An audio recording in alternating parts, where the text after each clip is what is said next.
पद पे विराजमान हो गए।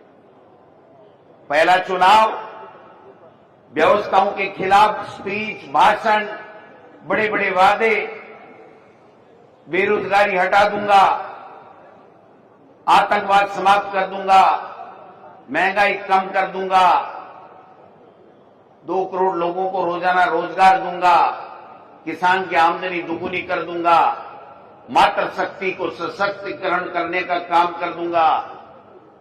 और उसमें एक वादा ये भी था कि हमारी विदेश नीति को मजबूत बनाने का काम करेंगे, आर्थिक नीति को ठीक करने का काम करेंगे और पाकिस्तान को लाल आंख दिखाने का काम करेंगे। ये देश के प्रधानमंत्री ने हमसे वादा किया, इस देश से वादा किया। मैं पूछना चाहता हूं देश के प्रधानमंत्री जी को कि आप जो 10 वादे, 20 वादे, 25 वादे, जितने आपने प्रमुख वादे जो मैंने 10-5 गिनाए, आपने एक वादा पूरा किया हो तो बता दीजिए। आज महंगाई देश में किस कदर हावी है आप और हम सब जानते हैं। पेट्रोल डीजल का क्या भाव है। इस देश का प्रधानमंत्री अगर अपने श्रीमुख से ये कहे कि 2023 में दिसंबर में अगर राजस्थान में मेरी सरकार बनती है तो ये डबल इंजन की सरकार हरियाणा के बराबर पेट्रोल का भाव कर देगी, कहा था कि नहीं कहा? आप बताओ, हो गया क्या? 10-11 रुपए आज भी हरियाणा और हमारे पेट्रोल के भाव में। जिस देश के प्रधानमंत्री ने अपने 2 बार भाषण में, अजमेर में और जयपुर में, ईआरसीपी राष्ट्रीय परियोजना घोषित कर दूंगा और ईआरसीपी जो वसुंधरा जी ने बनाई वो ईआरसीपी लागू करूंगा और जब राष्ट्रीय परियोजना होगी तो 90% पैसा केंद्र की सरकार का मिलेगा। मैं पूछना चाहता हूं मोदी जी, आपके इस ईआरसीपी के वादे का क्या हुआ? दोनों वादे बहुत महत्वपूर्ण थे।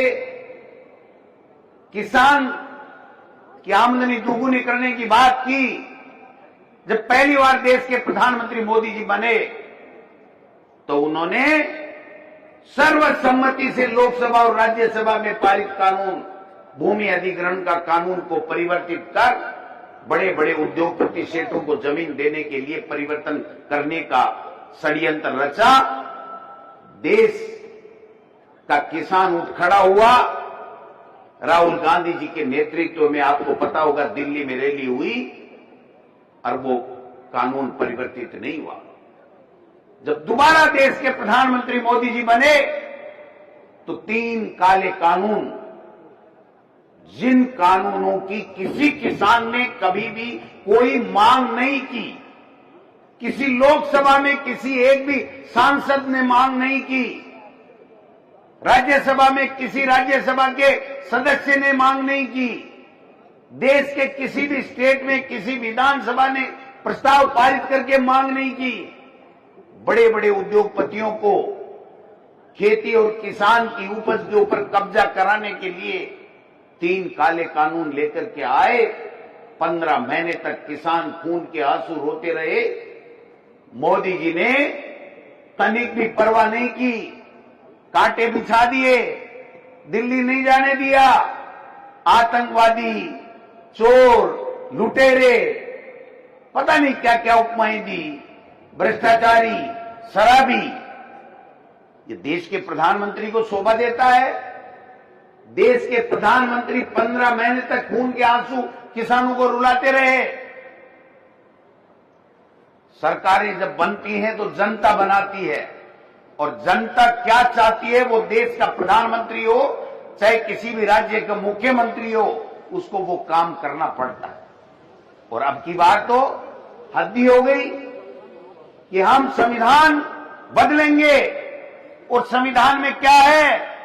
संविधान में जो वो बदलना चाहते हैं, जो आरएसएस की सोच है, और मोहन भागवत जी बार बार कहते हैं कि आरक्षण खत्म होना चाहिए, SC, ST और OBC का आरक्षण खत्म होना चाहिए। और जब राहुल गांधी जी ने कहा आप तो आरक्षण खत्म करना चाहते हो मोदी जी, हम जातिगत जनगणना करवाएंगे, SC, ST का आरक्षण उसकी जनसंख्या के अनुपात में बढ़ाने का काम करेंगे और OBC को भी उसकी जनसंख्या के मुताबिक उसकी सत्ता में भागीदारी निश्चित करेंगे।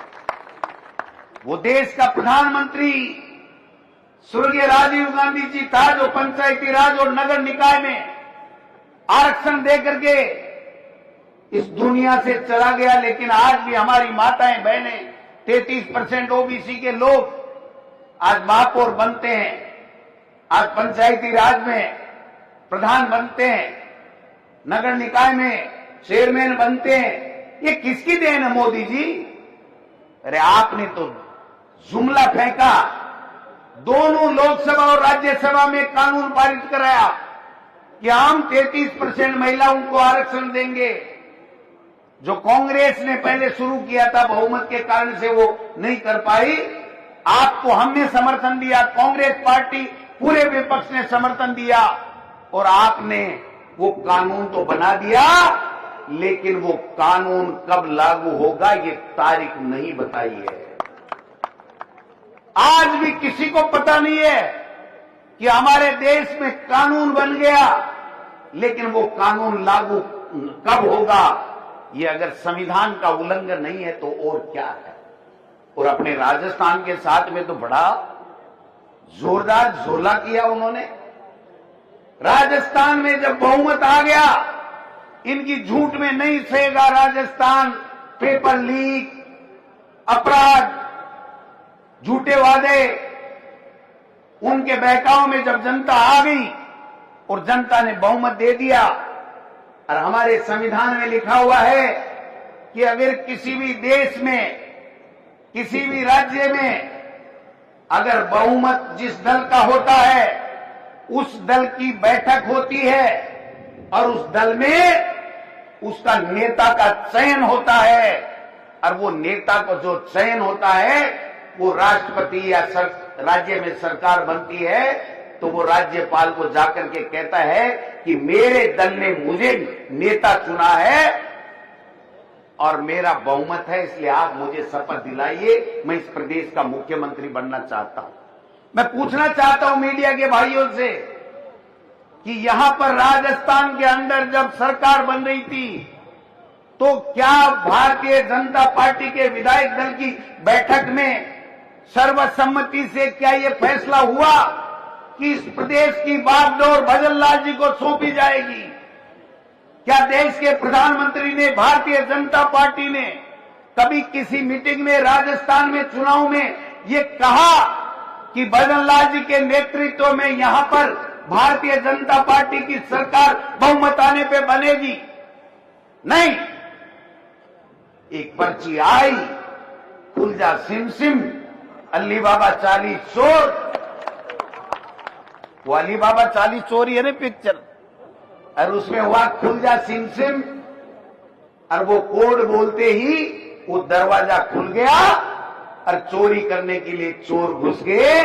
उसी प्रकार से राजनाथ सिंह जी ने खुल जा सिम सिम की एक खुल जा पर्ची और वसुंधरा जी को पकड़ाई, और वही वसुंधरा जी जो सपने देख रही थी कि मैं तो तीसरी बार मुख्यमंत्री बनूंगी, और मजबूरी के कारण चेहरे की हवाइयां उड़ गई,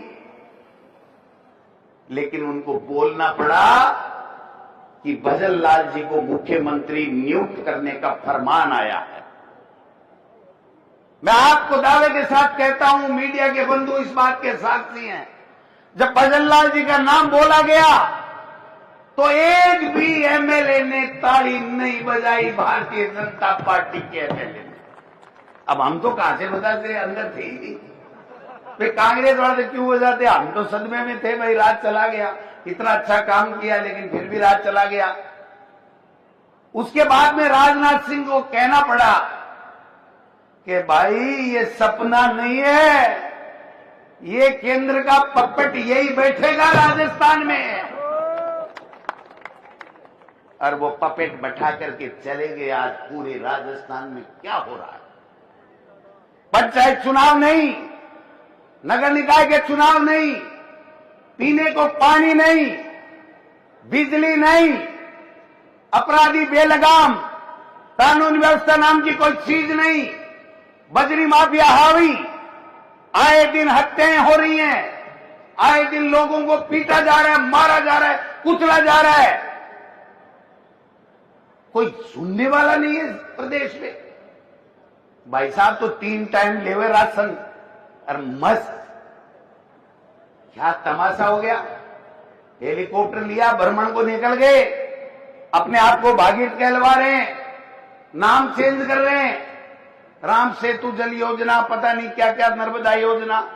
मैं पूछना चाहता हूं मुख्यमंत्री जी, आपका 1.5 साल में एक काम बता दो जिससे बेरोजगारी दूर हुई हो, जिससे महंगाई कम हुई हो, जिससे नौजवानों को कोई नई आस जगी हो, जिससे हमारी मातृशक्ति मजबूत हुई हो, जिससे अपराधियों में भय हुआ हो। आपके कहने से आपके मंत्रिमंडल में जो समीक्षा बैठक होती है विभागों की, उस विभाग का मंत्री नहीं आता। आपकी बैठक में ब्यूरोक्रेसी के साथ में जब बैठक मुख्यमंत्री जी करते हैं तो उनका सीएस उनकी बैठक में नहीं आता, और जब सर्वदलीय बैठक बुलाई जाती है तो मुख्यमंत्री जी अपने प्रदेश अध्यक्ष को नहीं बुलाते। क्या तमाशा लगा रखा है। और आज तो हद ही हो गई।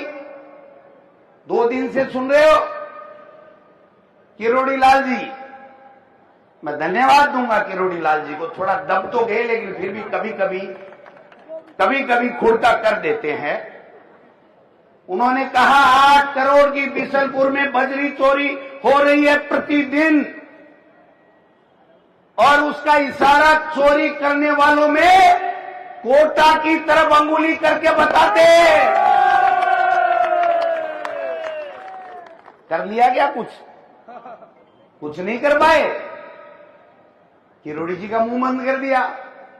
अब के साथ गणेश जी को धोखोगे नहीं तो गणेश जी तो अपना असर दिखाएगा। अब उनको मंत्री तो फाड़ छाड़ के पांख कहीं, हाथ कहीं, सिर कहीं, मुंडी कहीं, पता नहीं क्या कर दिया। वो कह रहे 12 महीने तो कहते रहे मेरे विभाग ही समझ में नहीं आ रहा मुझे दिया क्या। पूरे सत्र में अगर कोई कैबिनेट मंत्री एक दिन विधानसभा में नहीं जाए और उसकी बजट की मांगे उसकी पारित की जा रही हो, ऐसा हमने तो राजस्थान हिंदुस्तान में कहीं प्रजातंत्र में नहीं देखा। ये संविधान का उल्लंघन नहीं है तो क्या है? कल परसों कह रहे हैं खाद नकली, तो भाई साहब अब माने गाड़ी से हो गए, ठाको भी तो जिम्मेदारी बने है। गोविंद डोटासरा को, अशोक गहलोत को, कांग्रेस पार्टी को, सबको गाड़ी निकाल के टॉन्सिल हो गए इनके। टॉन्सिल समझते हो ना? टॉन्सिल हो गए। क्या कर लिया? मगरमच्छ। मैंने विधानसभा में जूली साहब के सामने कहा था, मैंने कहा मुख्यमंत्री जी आप मगरमच्छ करते रहो, आप ये जो लिख के दे रहे हैं भाषण तो पढ़ना बंद करो, और अगर आप में हिम्मत है तो चोरों को पकड़ो, सलाखों में दो। ऐसा नहीं हो कि खा के आप मगरमच्छ हो जाओ और आने वाले समय में जेलों में हमें गेट चौड़े कराने पड़े आपके लिए। ऐसा नहीं हो जाएगा। तब जाके मगरमच्छ का पन्ना बंद किया है। क्या तमाशा बना रखा है। परिसीमन की बात आई, पंचायत चुनाव की बात आई, 2 हारे हुए लोगों को बना दिया प्रभारी, राजेंद्र सिंह जी राठौड़ साहब और अरुण चतुर्वेदी। इस पंचायत को तोड़ दो, इसको तोड़ दो, नगर पालिका को तोड़ दो, शहर बड़ा कर दो, शहर छोटा कर दो। राजस्थान की विधानसभा में जिसके हस्ताक्षर होते नहीं है और ब्यूरोक्रेसी को और सीएमओ में लिख के भेज रहे, इस पंचायत का कुंडा कर दो, इस पंचायत को लंबा कर दो, इसको ओछा कर दो। शर्म आनी चाहिए। यही तो संविधान का उल्लंघन है। 73वें और 74वें संविधान संशोधन में साफ लिखा हुआ है कि 5 साल के अंदर आपको परिसीमन कर लो, चाहे कुछ भी कर लो, 5 साल के अंदर अंदर दोबारा 5 साल होते ही दोबारा आपको नगर निकाय और पंचायती राज की संस्थाएं के चुनाव कराने अनिवार्य होंगे। केवल कोरोना में नहीं हुआ तो सुप्रीम कोर्ट ने अनुमति दी। ये तो कोर्ट की भी नहीं मान रहे। सुप्रीम कोर्ट का फैसला है कि आप परिसीमन के नाम से चुनाव नहीं टाल सकते। अभी राखी जी कह रही थी हमारे कांग्रेस के वार्डों को बड़ा कर रहे हैं, अपने में छेड़छाड़ नहीं कर रहे हैं, ये नहीं कर रहे हैं, वो नहीं कर रहे हैं। मैं कहना चाहता हूं यही तो हमारे संविधान बचाओ रैली का मेन मकसद है कि इनके काले कारनामों को उजागर करो, जनता में जाओ और जनता को कहो कि इनको पटकनी देने का समय आ गया है, बहुत दिन हो गए।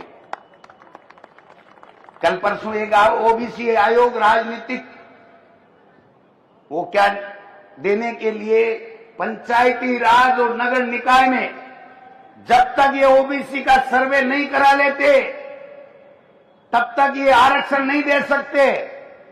ये 1.5 साल से मुख्यमंत्री जी वो फाइल लिए बैठे हैं। कल परसों जाकर के 2-3 बीजेपी के लोगों का और एक कोई न्यायाधीश जिला डिस्ट्रिक्ट जज से सेवानिवृत्त है उसको बनाया है। अब कर देंगे 2 महीने के अंदर, 1 महीने के अंदर पूरी ओबीसी की गणना कर देंगे। और अगर आप ओबीसी की गणना 2 महीने में कर दोगे तो फिर देश के प्रधानमंत्री मोदी जी 2 साल से राहुल गांधी और कांग्रेस की मांग को क्यों नहीं मान रहे थे और आप जनगणना क्यों नहीं करवा रहे हो? जातिगत जनगणना आपको क्यों करवानी पड़ी? वो राहुल गांधी है, शेर है, पब्बर शेर। और खड़गे साहब जिन्होंने कहा इस लोकसभा और राज्यसभा में हम कह रहे हैं मोदी को ये जनगणना जातिगत जनगणना करानी पड़ेगी और आज उसको मुंह से कहना पड़ा कि जातिगत जनगणना कराएंगे, लेकिन कब कराएंगे तारीख नहीं बताएंगे। अभी जूली साहब सही कह रहे थे, देश का प्रधानमंत्री इतना कमजोर हो सकता है हमने सपने में भी नहीं सोचा था।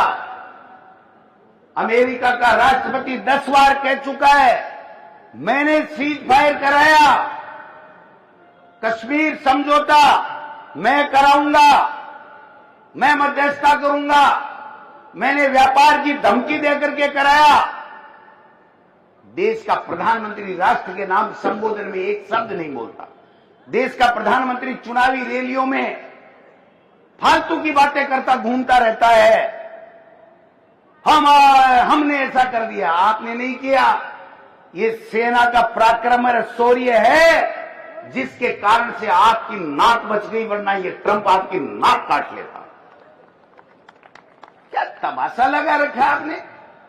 आपसे एक शब्द नहीं बोला जाता कि ट्रंप होते कौन हो तुम हमारी पंचायती करने वाले, दोबारा हिम्मत मत करना।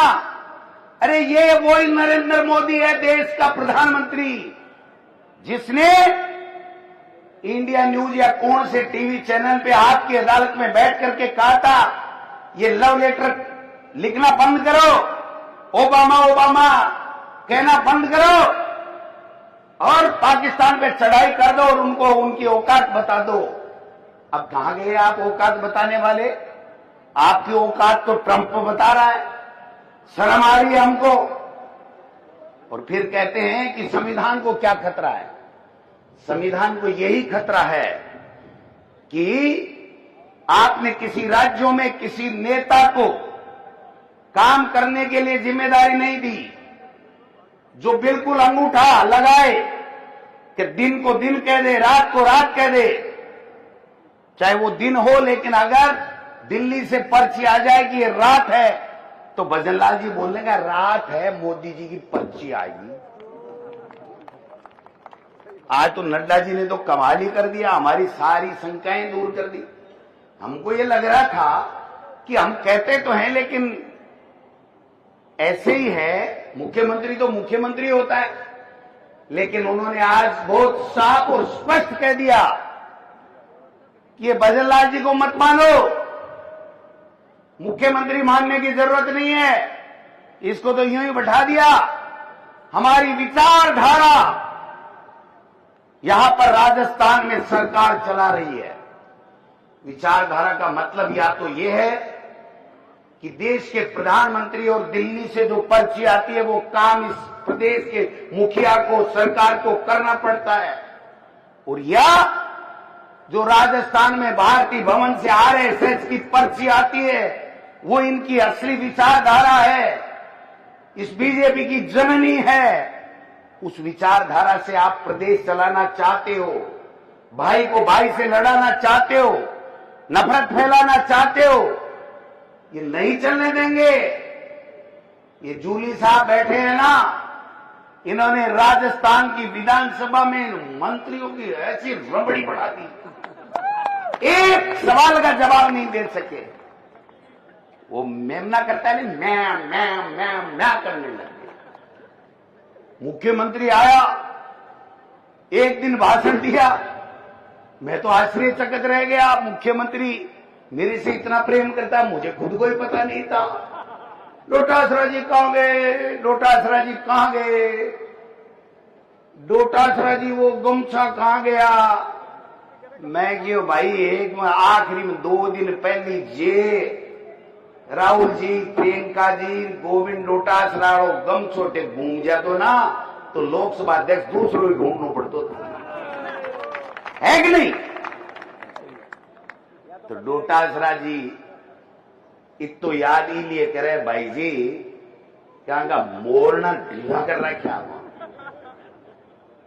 इनको ऐसा कर रखा है, एक काम ढंग से नहीं कर सकते। एक मंत्री की औकात नहीं है कि वो एक काम अधिकारियों से, अपने विभाग के अधिकारियों से करा ले। एक एमएलए की हिम्मत नहीं है कि वो जाकर के मुख्यमंत्री से कोई काम करा ले। मुख्यमंत्री के पास जाते हैं तो कहते हैं चाय पियो, सुना है मैंने, तो मैं नहीं गया। लस्सी पी लो, चाय पी लो, रबड़ी खा लो, रसमलाई खा लो, दही बड़ा खा लो। बेटी का बाप मुख्यमंत्री है, काई और क्यों है। इतो सामान्य क्या टराक है, जनता ने आपको मुख्यमंत्री इसलिए बनाया जनता के काम करो, काम नहीं हो रहे। 1 जनवरी को आईपीएस आईएएस का प्रमोशन हुआ था, कर दिया गया ट्रांसफर। एक भी बता दो, जिम्मू पातल करूं आप पर्ची उड़ी के पहली। और मैं आपको कह के जा रहा हूं, कोटा में ज्यादा समय हो गया, लंबी बात नहीं करूंगा, आखिरी में 1 मिनट लूंगा। मैं लिख के दे रहा हूं, जल्दी से जल्दी इस राजस्थान में पर्चियां बदलेंगी, पर्चियां बदलेंगी, पर्चियां बदलेंगी। मैं पूछ रहा था कि मान लो भाई लो आईजी साहब बैठे ही है, गए हो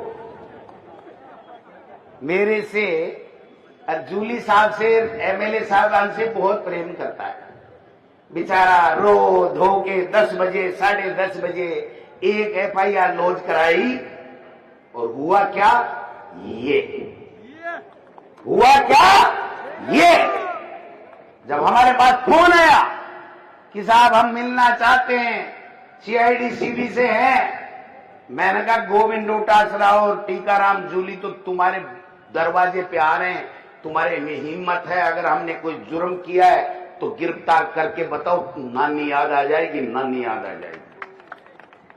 ये राजस्थान है भाई साहब, ये गुजरात नहीं है जो थोते भाषण दे दे करके जनता को डरा के, ईडी, इनकम टैक्स, सीबीआई से डरा करके आप कुशासन की पराकाष्ठा पार कर रहे हो। ये राजस्थान है, यहां के हम राहुल गांधी के बब्बर शेर हैं, न ईडी से डरते हैं, न इनकम टैक्स से डरते हैं, और किसी से नहीं डरते हैं। और अब तो हमारे पास में पहला गुंजल जैसा योद्धा भी आ गया जो ललकारने की हिम्मत रखता है। ये कोटा है, मैं कोटा के लोगों को सैल्यूट करता हूं, प्रणाम करता हूं। आपने वो जलवा दिखा दिया, और आज की ये मीटिंग, आज की ये रैली, आज की ये सभा इस राजस्थान सरकार के पसीने ला देगी, ये मैं कहना चाहता हूं। कहते थे अंग्रेजी स्कूलें बंद करेंगे, तुम्हारे काका जी का राज है, अंग्रेजी स्कूलें बंद करोगे। गरीब का बेटा नहीं पढ़ना चाहिए। 10वीं का रिजल्ट आया, top English Mahatma Gandhi English medium में गरीब के बेटे और बेटियों ने किया, चाहे वो कोटा हो, बाड़मेर हो, बांसवाड़ा हो, दलित आदिवासी की बेटे और बेटियों ने टॉप किया। और आप इसको बंद करना चाहते हो? बंद करके तो बताओ कैसे करते हो बंद? हमारे सीने पे गोली चला के बंद कर सकते हो, ऐसे बंद नहीं कर सकते तुम। आपने चिरंजीवी स्वास्थ्य बीमा योजना का क्या कबाड़ा कर रखा है, पैसे नहीं मिलते, भ्रष्टाचार हो रहा है, आए दिन अफसर सरकार चला रहे, नेता मैं बीजेपी के करते घूम रहे। अरे तुमसे ज्यादा तो हमारी चलती है, बीजेपी के मंत्रियों से ज्यादा तो टीकाराम जूली, गोविंद डोटासरा की चलती है, पता लगा लेना कभी भी।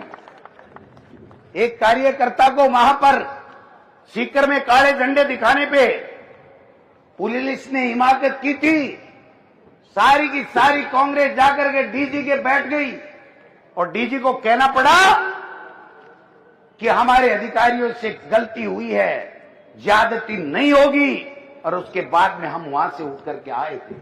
इसलिए मैं कोटा में भी आपको कहना चाहता हूं, किसी से डरने की आवश्यकता नहीं है। ये जीवन बार बार नहीं मिलता है, मरने से डरने की जरूरत नहीं है। जेल में पंडित जवाहरलाल नेहरू जो करोड़पति अरबपति थे, विदेश से कपड़े धुल करके आते थे, वो 9 साल तक जेल में रहा इस देश की आजादी के लिए। हम तो चीज ही क्या है साहब, जेल में रहे संविधान को बचाने के लिए, इनके अन्याय का मुकाबला करते हुए अगर हम शहीद भी हो जाए तो चिंता करने की आवश्यकता नहीं है, हमारा नाम अमर हो जाएगा। इसलिए आपको कहीं किसी को घबराने की आवश्यकता नहीं है। आप एक सीटी करना, एक टेलीफोन की घंटी बजेगी, राजस्थान का तमाम कांग्रेस के लोग, कोटा हो, बूंदी हो, झालावाड़ हो, जहां आप कहोगे आ जाएंगे।